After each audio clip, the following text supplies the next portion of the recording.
كلا الآخرة وتذرون الآخرة وجوه يومئذ ناظرة إلى ربها ناظرة ووجوه يومئذ باسرة يسأل بها فاطمة صدق الله العظيم. جناب گرامی، میرے بھائیوں، بزرگوں اور دوستوں، اور قاضی محمد سرور صاحب کے میری بہنوں اور بیٹیوں، مجھے خوشی ہے کہ قاضی محمد سرور مرحوم مقبول کے یاد کو زندہ رکھنے کے لیے، ان کے کردار، رویوں اور طریقوں کو تابندہ جاننے کے لیے اور ان کے منتقل کرنے کے لیے آج کی نشست کا اہتمام کیا گیا ہے۔ ہمارے یہاں تو ویسے بھی مضمون کلچر یہی ہے کہ جانے والے کو اس میں اچھی اداؤں سے یاد کیا جائے، اس کے طور طریقوں کو زندہ رکھا جائے، اور اللہ تبارک و تعالیٰ کی یہ عجیب و غریب سنت ہے کے اندر ایسے لوگ پیدا ہوتے رہتے ہیں، لوگوں کی نگاہوں میں آتے رہتے ہیں جو اس دور کے تقاضے بھی پورے کرتے ہیں اور اچھے بھلے ہو کر اللہ کی بات کو، اس کے پیغام کو پہنچاتے ہیں۔ یہ حجت ہوتی ہے لوگوں پر اللہ تبارک و تعالیٰ کی کہ تم جن حالات کا گرا کرتے ہو، جن مایوسیوں کا تذکرہ کرتے ہو، جن محرومیوں کا ذکر کرتے ہو، جن حوالوں سے کرنے کے درمیان اپنے آپ پاتے ہو، اللہ مندر ٹھیک کام کر رہا ہے، حالات تو اس سے کچھ کمتری ہوں گے، بہتر نہیں ہوں گے۔ اللہ تبارک تعالیٰ کی دور میں ہر زمانے میں انگنت افراد ایسے ہوتے ہیں کہ جو لوگوں کے لیے نمونہ بن سکے، مثال قائم کر سکے اور اتباع اور پیروی کے حوالے سے قریب کر سکے۔ آج سرور صاحب اردو میں سے ایک تھے، بیماری اور عدم صحت نے ان کو ڈال دیا۔ بار بار کے عالم میں لوگوں نے ان کو دیکھا، لیکن وہ اپنے مشن دعوت اللہ انسانوں کی خیرات وابستہ رہے اور یہ سبق اور پیغام دے کر رہے کہ جیو تو اس طریقے سے کہ اکرم صلی اللہ علیہ وسلم کی سنتوں کو زندہ کیا جائے، ثابت نہ کیا جائے، اور پھر مرو تو اس طریقے سے کہ لوگ یاد کریں اور یاد کرنے کے نتیجے میں ان تمام پہلوؤں کو اجاگر کرے کہ جو سب کے پیروکار ہوتی ہیں۔ یہ جو آیت میں نے آپ کے سامنے پڑھی ہے، آپ سب نے سورہ قیامت کی آیات، نبی اکرم صلی اللہ علیہ وسلم تبلیغ کا اور دعوت کا اور بندوں کو بندوں کی غلامی سے نکال کر بندوں کے رب کی طرف ہٹانے کا فریضہ انجام دے رہے تھے۔ تو چاروں طرف جو لوگ نظر آتے تھے ان تاریخ طرز کرتے تھے، تمسخر کرتے تھے، مذاق اڑاتے تھے، کچھ نئے طریقوں سے آپ کو دیوار سے لگاتے تھے، اقرار کرتے تھے۔ اور بدلنے والا دائی کے اندر یہ طلب تو ہوتی ہے کہ لوگ قبول کر لیں، اسی طریقے سے بات کو مان جائیں، کیونکہ ایسی فرمائش پوری ہو جائے کہ جس کے نتیجے میں وہ حق کو حق جان سکیں اور باتوں کی باتیں پہچان سکیں۔ تو سارے مسئلہ اعتراض کرتے تھے، یہ کیسے ہوگا کہ جب ہم مر جائے ہوئے ہزاروں لاکھوں سال گزر جائیں گے، پھر دوبارہ زندہ کیے جائیں گے، ہماری مٹی کو جمع کر دیا جائے گا، ہماری ہڈیاں جو نام و نشان جس کا ختم ہو چکا ہوگا وہ پھر واپس آ جائے گی، تو ممکن ہی نہیں یہ ہو ہی نہیں سکتا۔ تو دیا اور نبی اکرم صلی اللہ علیہ وسلم اس کے باوجود شکر آخرت کے حوالے سے، زندگی بعد موت کے حوالے سے قرآن کی آیات کی تلاوت کر رہے تھے کہ جو آپ پر وحی کی جائے پر اترتی تھی۔ یہ خواہش میں کبھی کبھی پیدا ہوتی تھی کہ کوئی ایسی چیز آ جائے کہ جس کے نتیجے میں ان کے سوالوں کے جواب مل جائے، ان کی اطلاعات رفع ہو جائیں، بھلے انسانوں کی طرح حدیث دعوت میں، لیکن ایسا ہو نہیں رہا تھا۔ تاکہ یہ آیات نازل ہوئی، اللہ ہرگز نہیں، بل تحبون الآخرہ وتذرون الآخرہ۔ یہ لوگ دنیا داری کے اندر گرے ہوئے ہیں، دنیا کی محبت ان پر غالب ہو چکی ہے، یہ آخرت کی فکر نہیں کر سکتے۔ تمہاری باتوں کو نہیں، اس کا سبب یہ نہیں ہے کہ کوئی ایسی بات بتا دی جائے تو یہ قبول کر لیں گے، اس کا بھی انکار کریں۔ حضرت ابو سعید خدری رضی اللہ تعالیٰ عنہ کے بارے میں آتا ہے نبی صلی اللہ علیہ وسلم سے انہوں نے یہ سوال کیا کہ یا رسول اللہ، قیامت کا وہ دن 1000 سال سے بڑا ہوگا، اس کے اندر یہ طاقت مجال ہوگی کہ وہاں کھڑا رہ سکے اور بارگاہ رب العزت میں حاضری دے سکے. تو نبی صلی اللہ علیہ وسلم نے انہی آیات کی جو ہے تشریح فرمائی اور آپ نے فرمایا کہ اس روز سب چہرے شادہ و فرح ہوں گے، چمکتی دمکتی نشانیوں کے ساتھ موجود ہوں گے، اور آنکھوں کی چمک کے نتیجے میں دل و دماغ کے اندر کیفیات ہوں گی، وہ ظاہر ہوں گے، اور اس بات کے منتظر ہوں گے کہ ان کے ساتھ وہ سلوک کیا جائے گا جس کے وہ مستحق ہیں، اور ان قریب ان کے اوپر کوئی انعام نازل ہونے والا ہے. اللہ بل تحبون العاجلہ وتذرون الآخرہ. جو لوگ آخرت کو نہیں مانتے، اس کا اصل سبب ان کی دنیا داری، دنیا کے ساتھ محبت، دنیا پر نیز جانا ہے، دنیا کا ہو رہنا، دنیا سے اس تعلق کو کمزور کرے، دنیا سے اس تعلق کو حقیقی معنوں میں ہی برقرار رکھیں،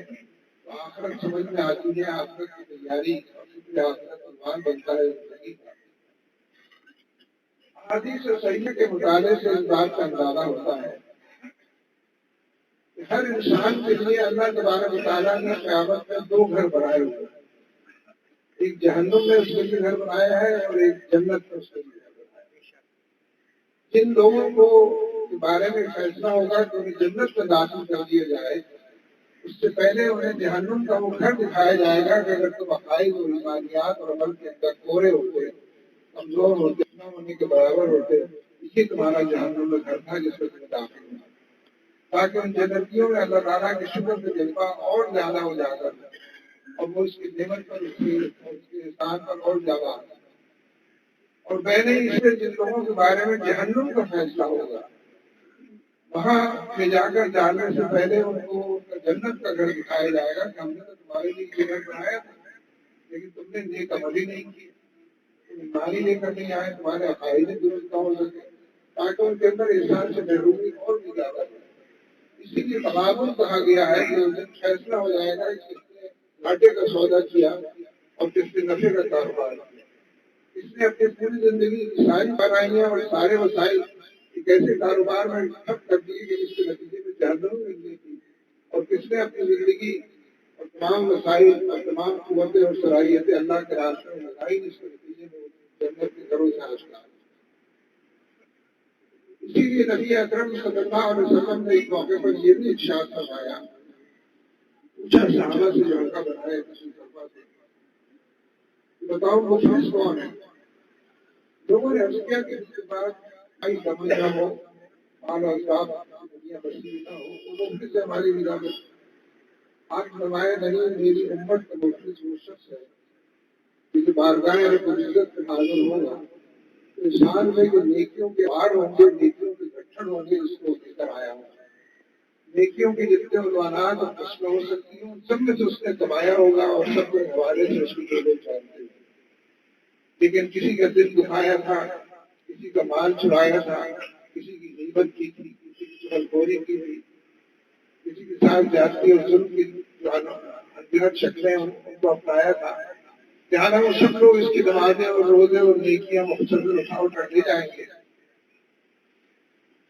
تاکہ اس کے پاس کچھ بھی نہ بچے گا جو آئے اپنے گناہوں کے چکر سے اب تک کٹر کے. اور پھر بلا کر ان طلبگار لوگوں کے گناہوں کو اس کو پر ڈال دیا جائے گا. آپ نے فرمایا کہ یہ میرے لیے مفلس ہے، میری امت کا. جب حاضر ہوا تو احساس میں کہ نیکیوں کے انبار سے جو چاروں طرف اس کے جمع تھے، جب رخصت کیا گیا اور جہنم میں دھکیلا گیا تو احساس میں ساری نیکیوں سے کھا چکا تھا اور ساری برائیاں دوسروں کے اس کے اوپر آ گئی. اسی لیے قیامت کا ایک نام یوم الحسرہ بھی گیا، حسرت یوم الحسرہ بھی بیان کیا گیا ہے سورہ مریم میں. اس میں نیک لوگوں کو، بھلے لوگوں کو بھی بڑی حسرت ہوگی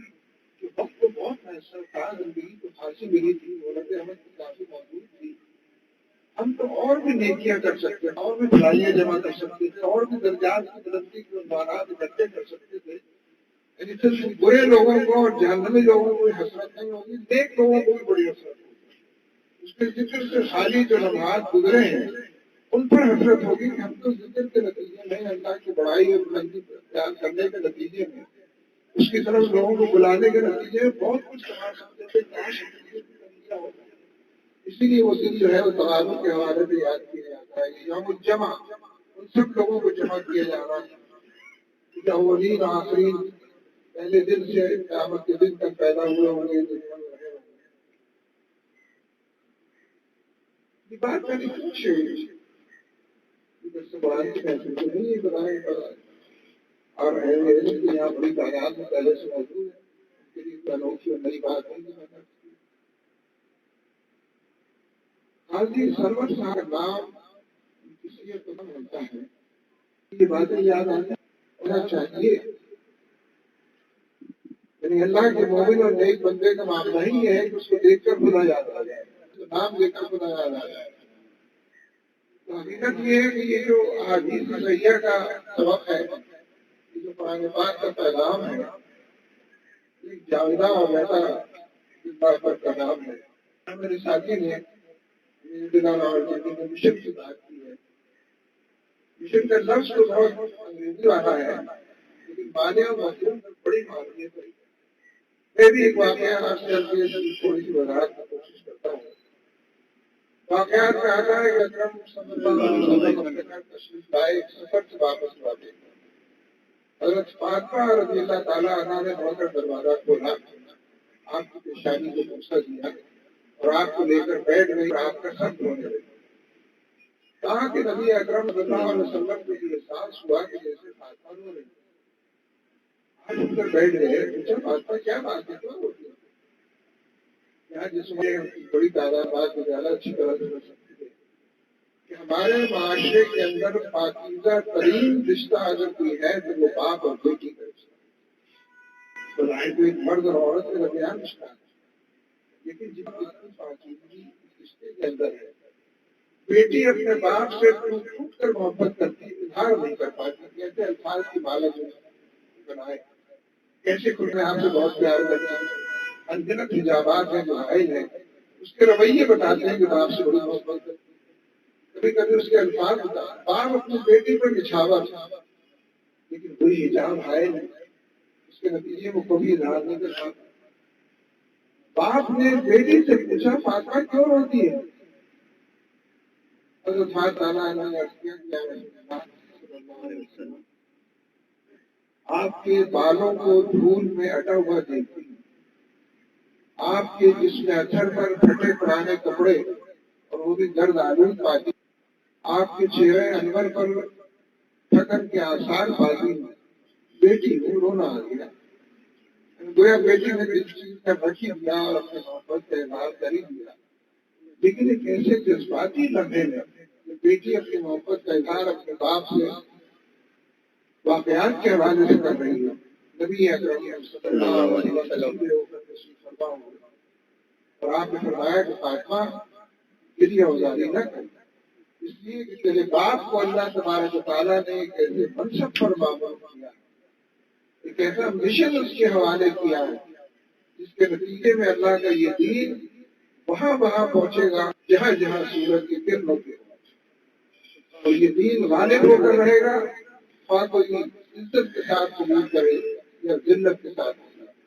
ایسے جذباتی لمحے میں جب باپ اور بیٹی بیٹھ کر ایک دوسرے سے بات کر رہے ہیں،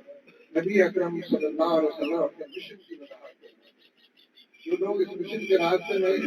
اپنی قوتیں توانائیاں اوقات لگا رہے ہیں، ان کو کچھ سمجھ دے رہے ہیں کہ غالب ہو کر رہے گا۔ یہ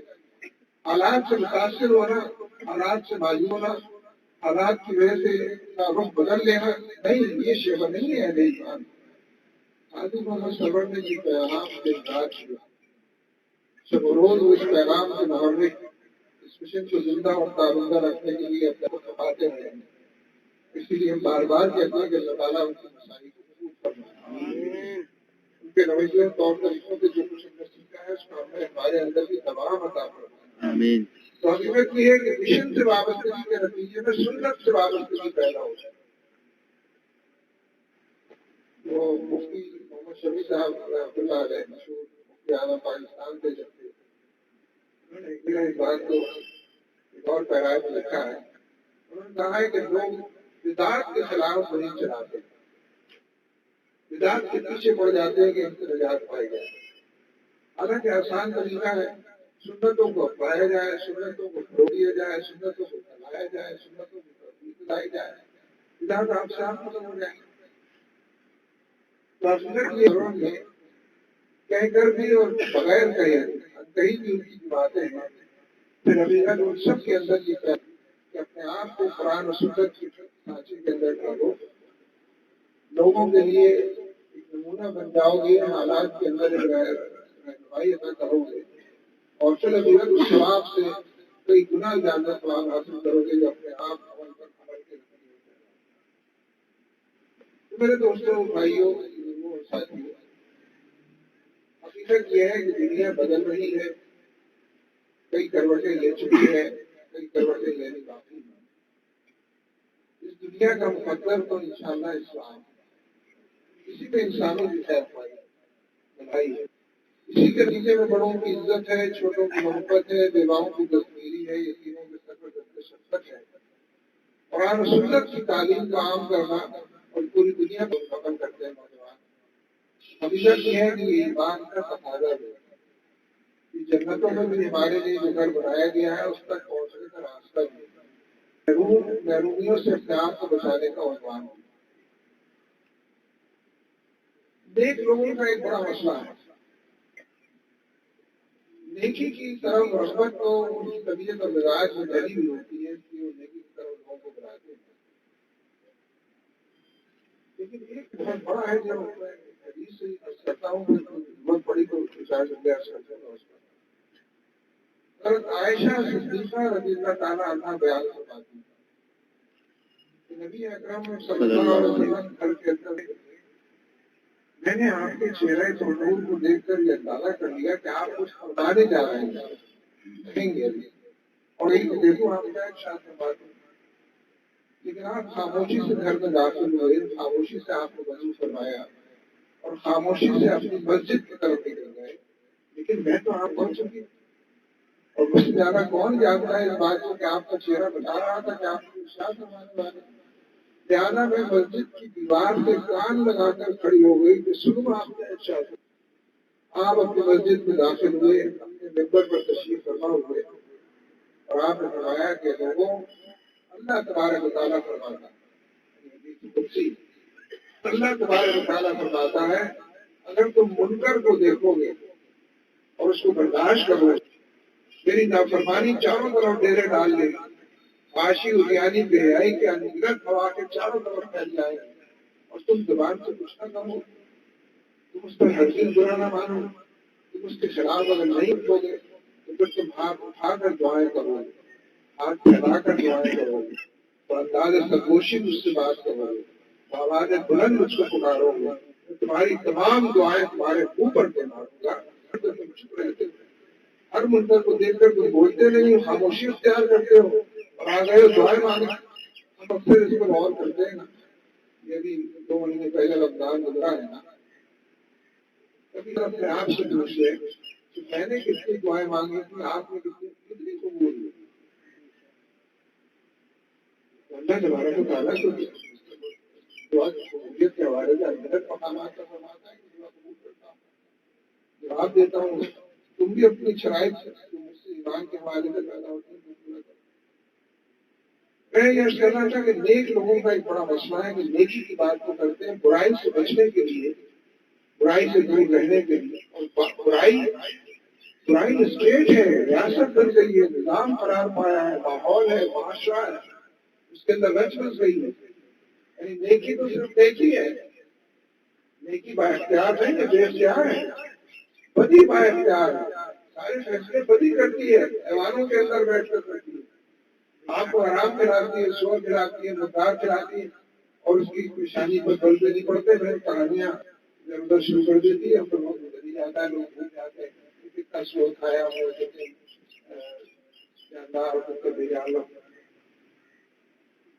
اگر ایک طرفہ طور پر یہ معاملہ چلتا رہا تو پھر اب سے ہی اس کے اپنے فوائد ہیں کہ نیکی کے نتیجے میں بھی ایک دوسری طور پر نیکی کا ماحول بنتا ہے، لیکن پھر ابھی تک برائی کو نظر انداز کرنا،